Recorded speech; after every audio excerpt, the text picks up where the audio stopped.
नमस्कार साथियों।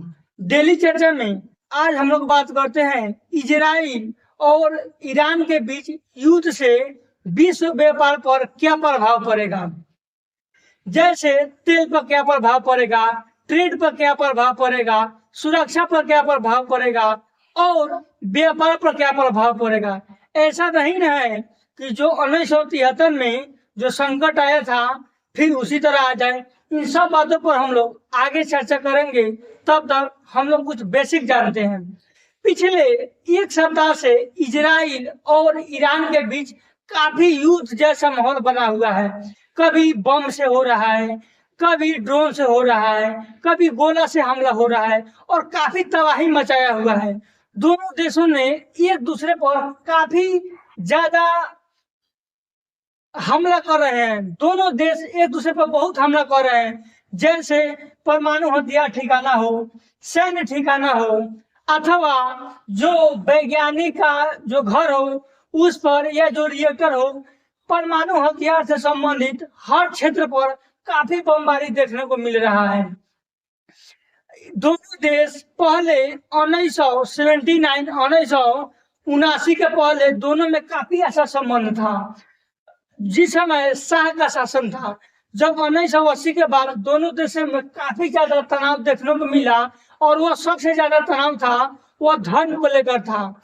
जैसे मध्य पूर्व एशिया में इजराइल और ईरान है, वहाँ 16 देश है।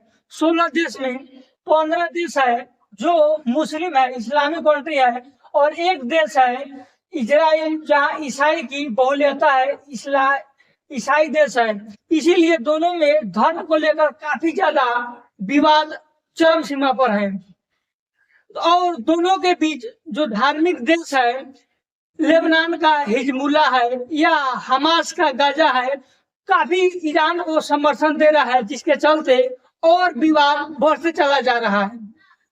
पूरा मामला का जो कारण है वह है ईरान गुप्त रूप से चोरी छुप के परमाणु हथियार, परमाणु बम बना रहा था। इसकी सूचना पूरा इजराइल को था, इसीलिए पूरे हथियार का जहां जहां ठिकाना था, हथियार ठिकाना था, परमाणु बम ठिकाना था, सैन्य ठिकाना था, या जो वैज्ञानिक बनाने वाला घर था, उस सब पर बहुत बड़ा हमला किया है। इसके साथ अमेरिका खड़ा है, क्योंकि यदि ईरान परमाणु बम बना लेता तो इसको सबसे ज्यादा नुकसान होता इजराइल को, और चिंता अमेरिका को भी होता, क्योंकि अगर वो बना लेता तो पूरे इस्लामिक 57 देश में पहले मुसलमान में पाकिस्तान के बाद परमाणु बम है, उसके बाद ईरान के पास परमाणु बम हो जाता, जिसे लेकर काफी सारा चिंता का विषय पड़ोसी के साथ साथ इजराइल और अमेरिका को देखने को मिलता। 2015 में अमेरिका के जो राष्ट्रपति बराक ओबामा थे, उस समय ईरान के साथ एक परमाणु समझौता हुआ था कि कभी भी ईरान परमाणु बम नहीं बना सकता है, फिर भी नहीं माना। अभी 60 दिन का ट्रम्प का जो शासन है, दोबारा राष्ट्रपति, 60 दिन का मोहलत दिया गया था कि आप परमाणु समझौता अमेरिका के साथ कीजिए कि आप नहीं बनाइएगा, फिर भी बात नहीं माना। और इसी को लेकर इजराइल का साथ अमेरिका को है और बहुत ज्यादा बमबारी हो रहा है। ईरान परमाणु बम बनाने के लिए 60% यूरेनियम की शुद्धता प्राप्त कर लिया था और परमाणु बम बनाने के लिए 90% के करीब पहुंच गया था। इस समय इजराइल ने गुप्त रूप से पूरे ईरान के जो हथियार ठिकाना था सबको ध्वस्त कर दिया, नष्ट कर दिया। और आने वाले समय में इस्लामिक देश में काफी तनाव बढ़ जाता यदि ईरान के पास परमाणु बम होता। अगर परमाणु बम होता तो पश्चिमी एशिया में काफी अस्थिरता का माहौल बना रहता। मध्य पूर्व देश में युद्ध का क्षेत्र हमेशा बना रहता।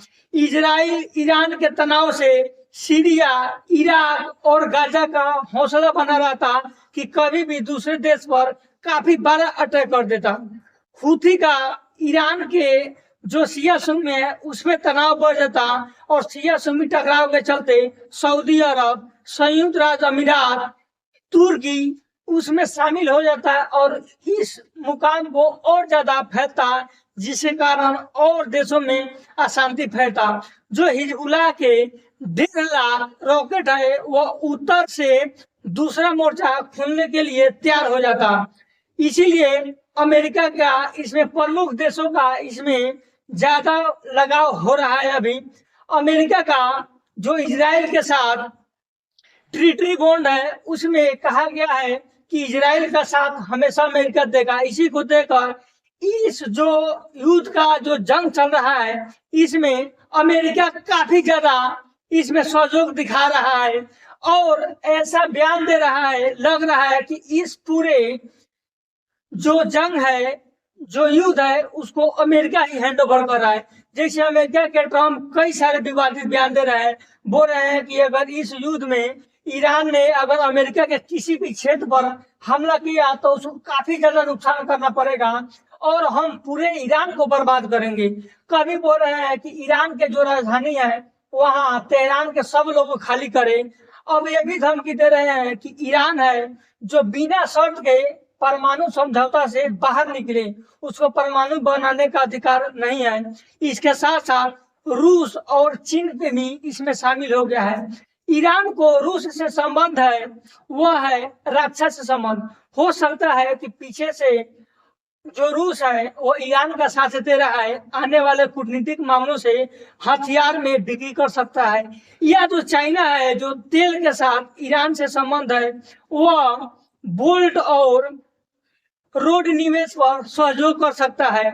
अगर इस तरह विवाद आगे बढ़ा तो पूरे पड़ोसी में आतंकवाद और साइबर का जंग और ज्यादा बढ़ जाता।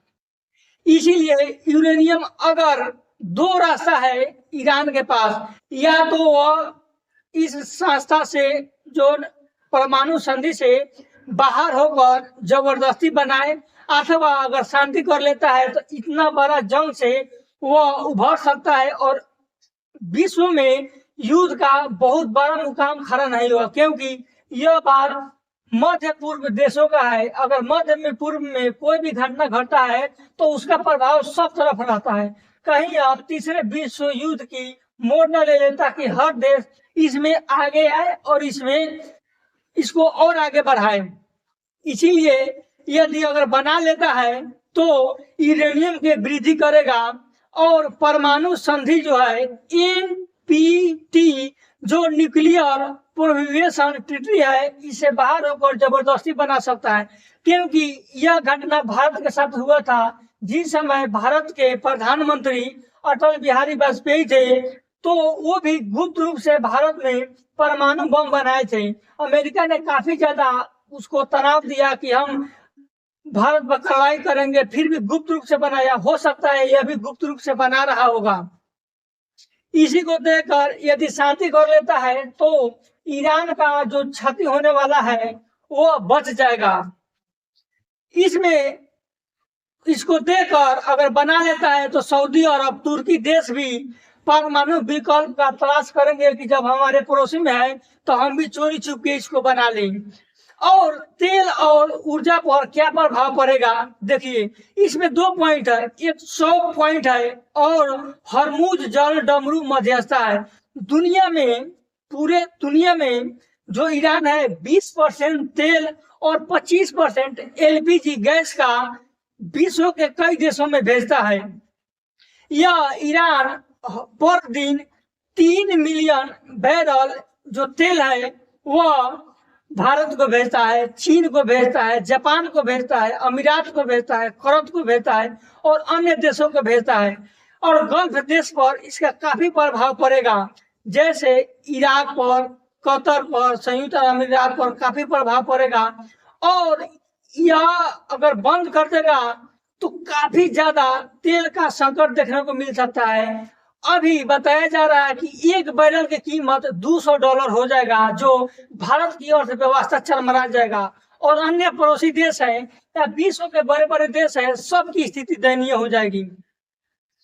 इसके बाद जो ट्रेड और व्यापार की जो स्थितियां है इस पर भी कई देश इसके चपेट में आ जाएंगे। जैसे हॉर्मुज के अलावा 2 मार्ग है, बाब अल मंदेब जो लाल सागर में है और स्वेज नहर जो मिस्र में है। अगर उस रास्ता को अगर बंद कर देता है ईरान तो 10 दिन लेट से कोई सामान आएगा और देरी से जाएगा, जिससे और खर्च बढ़ेगा और वहां के लोगों को और परेशानी झेलना पड़ेगा। भारत के साथ साथ पड़ोसी देश को इसका काफी ज्यादा इसको काफी ज्यादा नुकसान और इसको सहना कर पड़ेगा और इसके साथ साथ लागत और समय ज्यादा बढ़ेगा। महत्वपूर्ण जहाज में बीमा का प्रीमियम लागू हो जाएगा और जो अभी महत्वपूर्ण वस्तु है इलेक्ट्रॉनिक्स है या ऊर्जा में काफी देरी से आएगा, जिसके कारण काफी संकट का प्रभाव देखने को मिल सकता है और वैश्विक अर्थव्यवस्था में भी काफी प्रभाव पड़ेगा। जैसे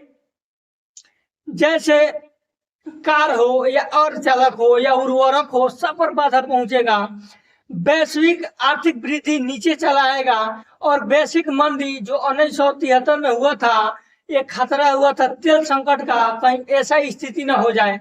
इसको लेकर भारत भी काफी चिंता में है। भारत की चिंता है कि ऊर्जा सुरक्षा तेल पर काफी ज्यादा प्रभाव पड़ेगा। पश्चिमी एशिया में 80 लाख भारतीय है, उस पर भी काफी प्रभाव देखने को मिलेगा। भारत का चरवाह बंदरगाह है, उस पर भी काफी खतरे में आ जाएगा और भारत के मध्य देशों से काफी तनाव बढ़ जाएगा अगर युद्ध ज्यादा दिन चलता है तो। इसके साथ साथ विश्व के कई बड़े देश है, उस पर काफी बड़ा प्रभाव पड़ेगा। जैसे भारत है 85% तेल है वो ईरान पर डिपेंड है। जो चाइना है ईरान से सबसे ज्यादा तेल खरीदता है। अमेरिका है, अमेरिका का जो मुसाफिरती है सुरक्षा में बोझ बन सकता है। या जो यूरोपीय संघ है उसका ऊर्जा और निर्भरता में काफी दिक्कत आएगा। जो गल्फ कंट्री है उसको अभी इस युद्ध के माहौल से उसको काफी बम ड्रोन और मिसाइल का सामना करना पड़ सकता है, खतरा बना हुआ है। और जो रूस है मध्य पूर्व देशों में उसको भी काफी प्रभाव का सामना पड़ेगा। तो अब देखना है, इसमें सुनने को आ रहा है कि बहुत देश इसमें आगे आ रहा है, इसको आगे बढ़ाने के लिए इसको बड़े युद्ध के स्तर पर देखा जा रहा है।